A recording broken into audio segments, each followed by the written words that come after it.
Hello, welcome to McDowell Strategy and Tactics, and thank you to our subscribers. In this series, we play through each of the battles in the American Grand Campaign in Close Combat 4, the Battle of the Bulge. We use historical World War II US Army doctrine to plan and conduct each battle. We start on the strategic map. It is 0800 hours on December 19, 1944, and the weather is overcast. Artillery has been assigned to support Neuville, Wiltz, and Losheim. And combat aviation has been assigned to support Longville.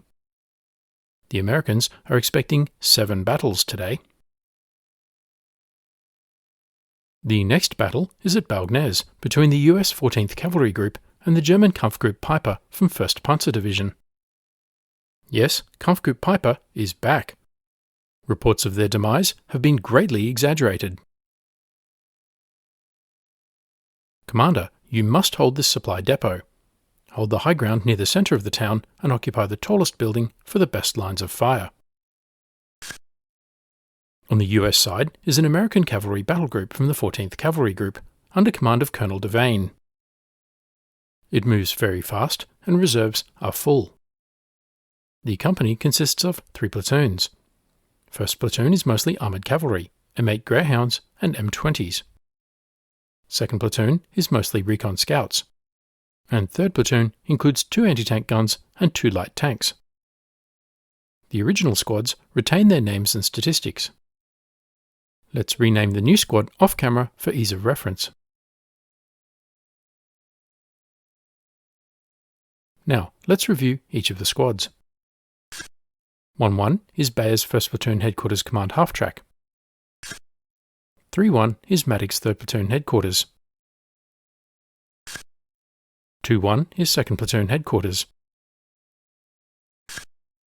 2-4 is a recon squad. 2-5 is a recon squad. 3-4 is a Stuart light tank with a 37mm gun. 3-5 is also a Stuart light tank. 1-2 is an M8 Greyhound 37mm. 1-3 is an M8 Greyhound. 1-5 is an M20 with a heavy machine gun. 1-4 is Samson's M20. 3-2 is a 3-inch anti-tank gun. 3-3 is a 57mm anti-tank gun. 2-3 is an M9 bazooka team. And 2-2 is a recon squad.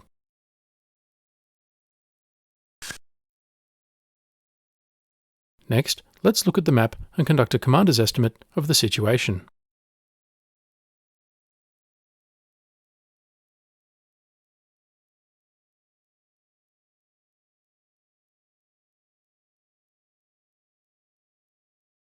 Our mission remains to delay German forces at Baugnez in order to block their advance.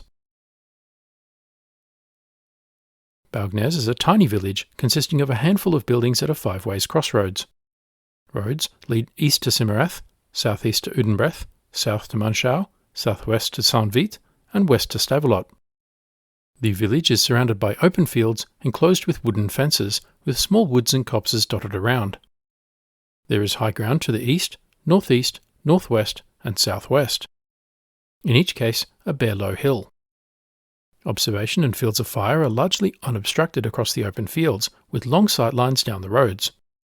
There is only very limited cover for defenders, mostly the village buildings. The southern slope of the high ground to the east provides some terrain shielding. The small copses offer some concealment, but little cover. The area is open, with no significant obstacles to movement. The high ground to the east and northwest is key terrain, as it would offer an attacker a marked advantage in being able to dominate the area by fire. For the defender, the village buildings are key terrain, as they offer cover and concealment. An attacker from the east has 2 avenues of approach, directly to the southwest and indirectly to the northwest. Kampfgruppe Peiper is back, probably committing its reserve, possibly a Panzer company. It will probably comprise Panther and Panzer IV tanks, half-tracks and Panzer Grenadier. The Panzers are their critical capability. As in previous battles of Baugnez, the crossroads are the obvious objective. Kampfgruppe Peiper is once again coming from Simmerath, so their likely axis of attack is from the northeast. They are hemmed in and channelled by the high ground. As such, the Panzers could look to fire across open fields to exploit their range. The half-tracks could use the main road, and infantry could move between the areas of vegetation. And the Germans may have fire support behind the large copse of trees. The area between the village and the Y-junction remains the optimal killing zone. Alternatively, the Germans could set up a Panzer support by fire position on the high ground to the northeast. From there, they could use fire to clear the high ground to the east and northwest, and suppress defenders in the village. Meanwhile, infantry, supported by half-tracks, could make a long right hook around to the northwest, using the high ground and vegetation for cover and concealment in the approach. They could move into a forming up point on the reverse slope of the high ground to the northwest. They could then attack the village from the northwest, taking the defenders in the flank and nullifying any cover provided by the village buildings. The key risk with this approach is the two-storey building to the west, which looks into the likely forming up point. The FUP and reverse slope would be the optimal killing zone. One option is for the Americans to set up a defensive position in the village itself, much like in earlier battles. 1st and 2nd platoons would occupy the same space, but with 1st platoon vehicles behind the buildings and 2nd platoon infantry inside them. The killing zone would be east and forward of the village. 3rd platoon would occupy positions off to the right and fire into the flank of any German vehicles advancing through the killing zone. The anti-tank guns would be hidden in the trees to the south. 1st and 2nd platoon in the village would be the anvil, and 3rd platoon the hammer. A single M20 and reconnaissance team would cover the possible German forming up point to the northwest, and another M20 and reconnaissance team would be in reserve at Mathenet's farm. The tanks would form a second reserve to the rear behind the trees. I would trigger them north to counterattack the enemy or south to reinforce the village. The strength of this plan is that it concentrates flanking anti-tank fire into the killing zone. The risk with this plan is that it puts all the eggs into the Baugnez basket. If Panzers overrun this position, there is not much the Americans can do to stop them moving onwards to the west. An alternative option is for the Americans to abandon Baugnez altogether, at least for now. The village itself would become the killing zone. The absence of a strong defence in the village and the possibility of rapidly seizing the crossroads would lure the German infantry and armour forward into the killing zone. A recon squad and a Greyhound in the farm to the west, and a bazooka team and Greyhound in Mathenet's farm to the south would guard against a rapid German breakout from the village, and recon squads in the woods to the north would provide early warning of any German move to the northern flank. The anti-tank guns of 3rd platoon in the woods to the south would engage German armour with flanking shots. Once German armour was destroyed, American armour from 1st and 3rd platoons would leave their defensive position in the wooded low ground to the west, counterattack German infantry, and sweep them from the village. The risk with this plan is that it relies on destruction of the German armour and then a counterattack to recapture Baugnez. If this fails, the mission cannot be accomplished, and the block at best becomes a contain task.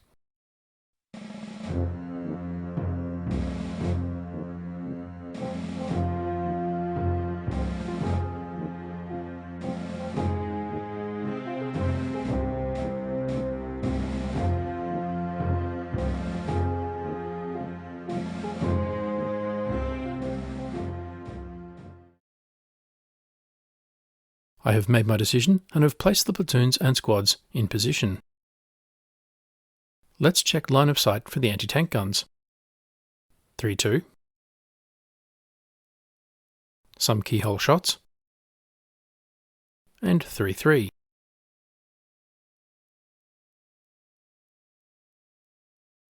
More keyhole shots.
And so we begin.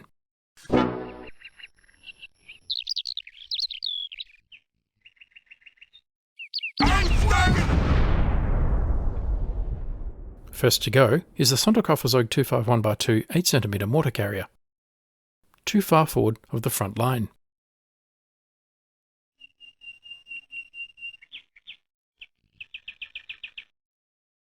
Infantry in the open, moving east to west. A Kommandowagen Sonderkofferzug 251, the platoon leader. A Sturmgeschütz.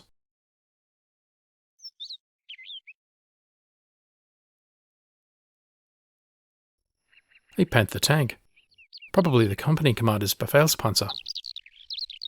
And a Mark IV.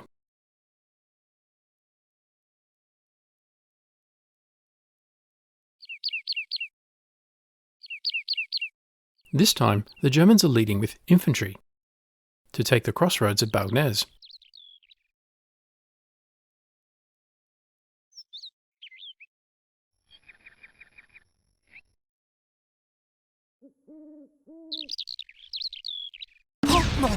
Kommandowagen damaged.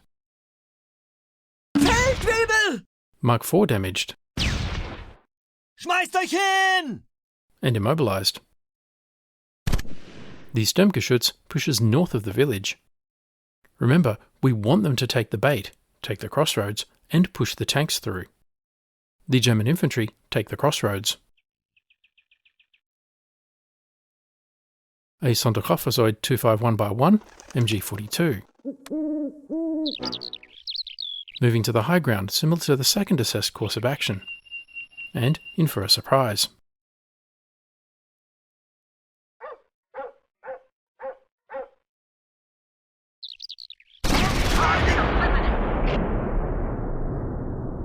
'13 destroys the half-track from the other side of the village. The crew bail out.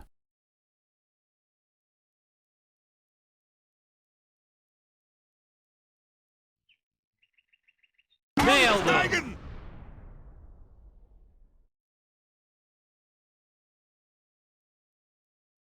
'33 knocks out the Kommandowagen Sonderkofferzug 251. The Panzer IV's crew are disabled.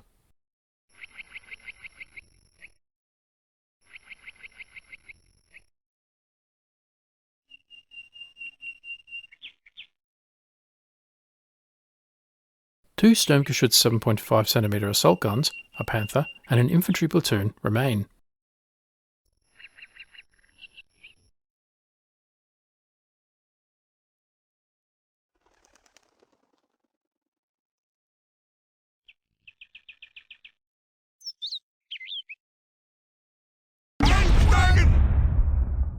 Make that one Sturmgeschütz.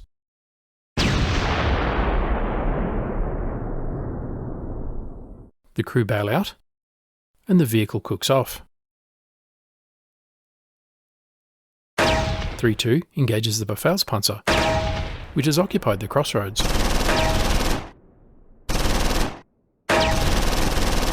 It returns fire with machine guns.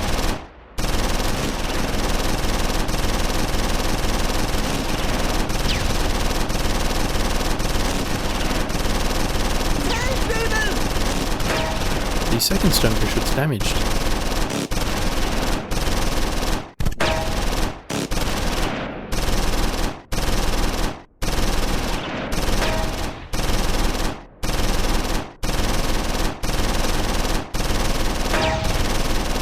Taking fire! Aussteigen!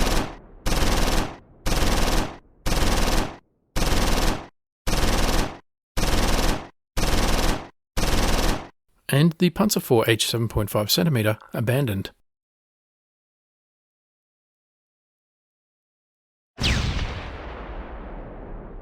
Another hit by 3-2 knocks out most of the Befehlspanzer crew.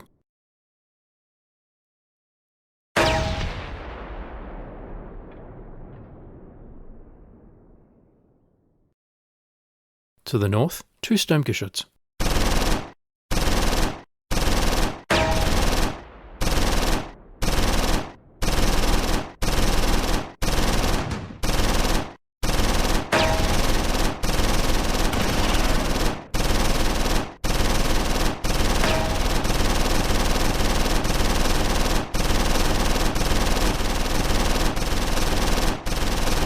Time for a counterattack.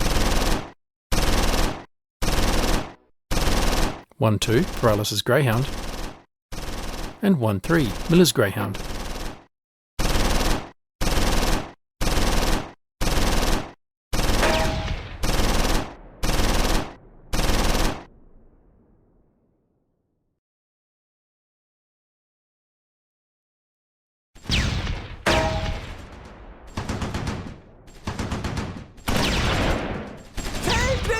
Peralez engages infantry in the village. Team redeploying out!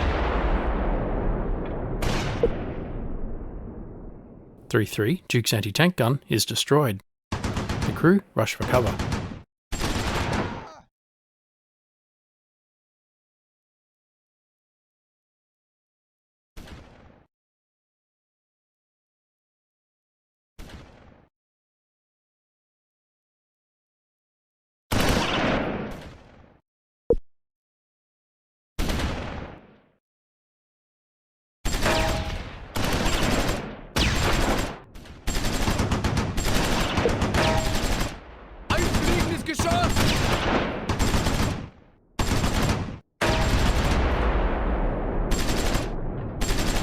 A Panzerfaust misses.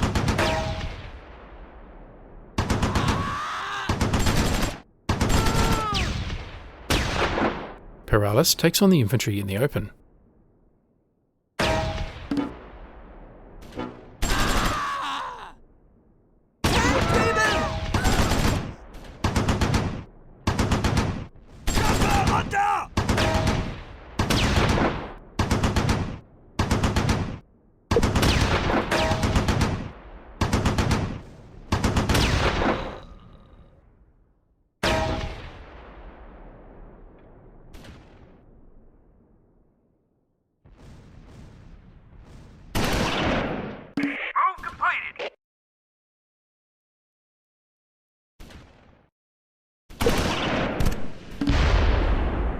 Another Panzerfaust misses.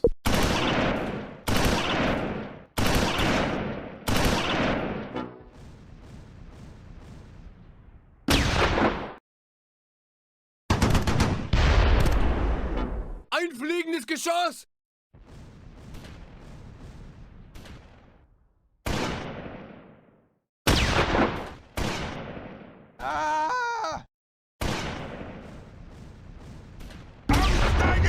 A flank shot knocks out the skirmishers.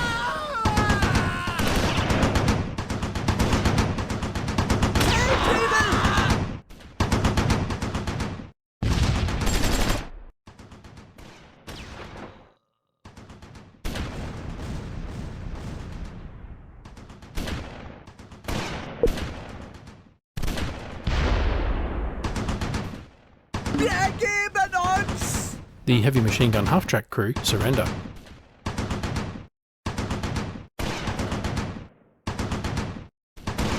The sole survivor of Peiper's Panzer is in the driver's seat and withdraws from the crossroads.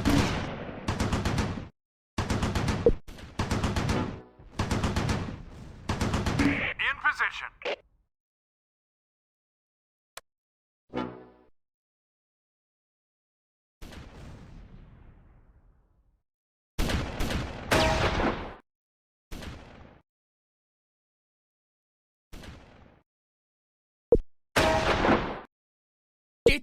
Miller's Greyhound moves forward.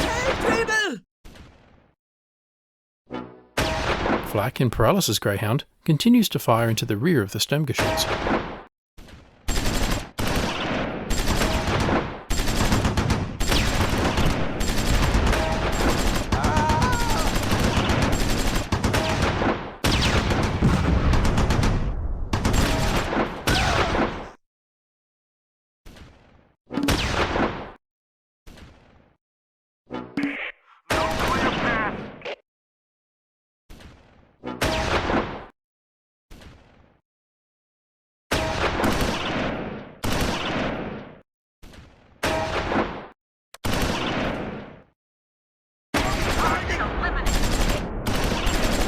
Sturmgeschütz destroyed.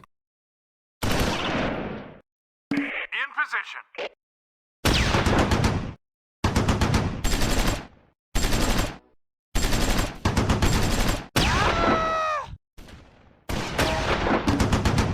Miller engages infantry in Baugnez.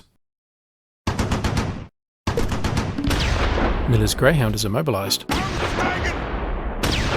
And the Befehlspanzer destroyed. Sir, the enemy has offered a ceasefire.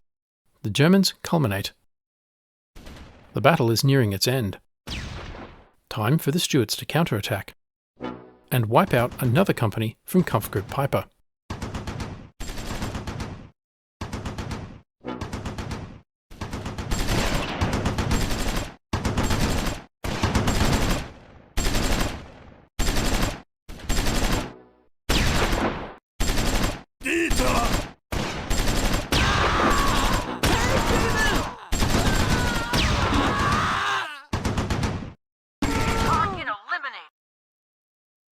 Total American victory. The battle ended because the Germans' force morale got too low and they were forced to retreat off the map. The Americans gained control of the map and the German battle group was forced to disband. The Americans won the battle because they control a greater number of crucial victory locations than the Germans. The Americans took none killed, just 1 wounded, and lost 1 anti-tank gun. The Germans took 14 killed, 21 wounded, 2 prisoners, 4 tanks destroyed and 1 captured, and 3 vehicles destroyed. Let's examine the American squads.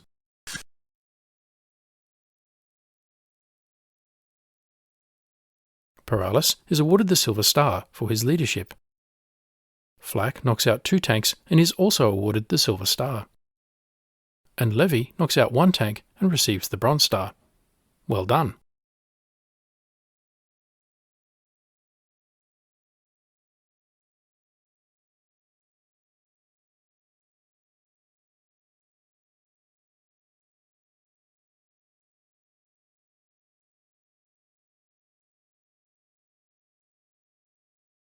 Second Platoon had a quiet battle for a change.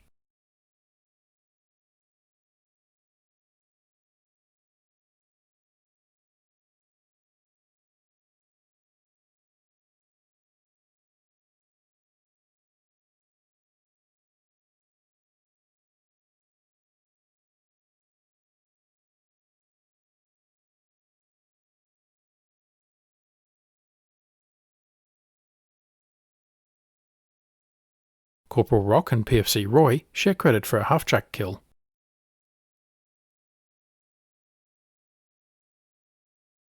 Powers from Sergeant Duke's anti-tank gun is seriously wounded and shipped stateside, credited with 5 half-tracks and 1.5 tank kills, and awarded the Bronze Star and a Purple Heart.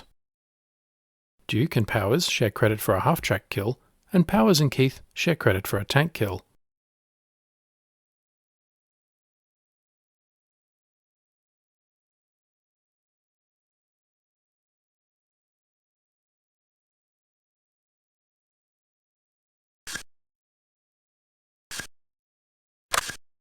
So far, the campaign remains a major American victory.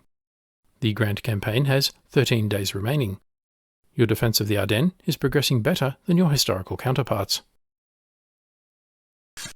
Over the campaign, cumulative American losses are 189 killed in action, 183 wounded in action, 13 tanks, 2 vehicles, and 12 guns. Cumulative German losses are 473 killed, 406 wounded, 61 tanks, 54 armoured vehicles, and 1 anti-tank gun.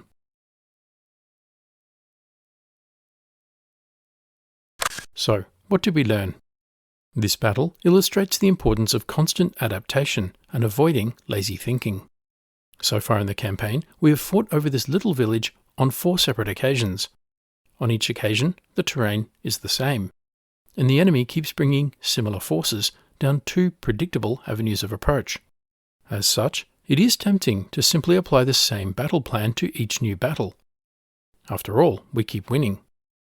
But taking a different approach to each battle allows us to constantly test and improve the battle plan. It gives us options in case things don't work out the way we planned. And it prevents the enemy from predicting our plan with any certainty.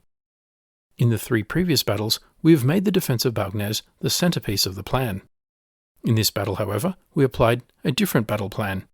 We gave up the village, or at least appeared to, and destroyed 8 German vehicles and their entire battle group at the cost of 1 wounded soldier and an anti-tank gun destroyed. Let me know what you think in the comments. Thanks for watching. Please remember to like, comment, subscribe and donate, and stay tuned for the next episode.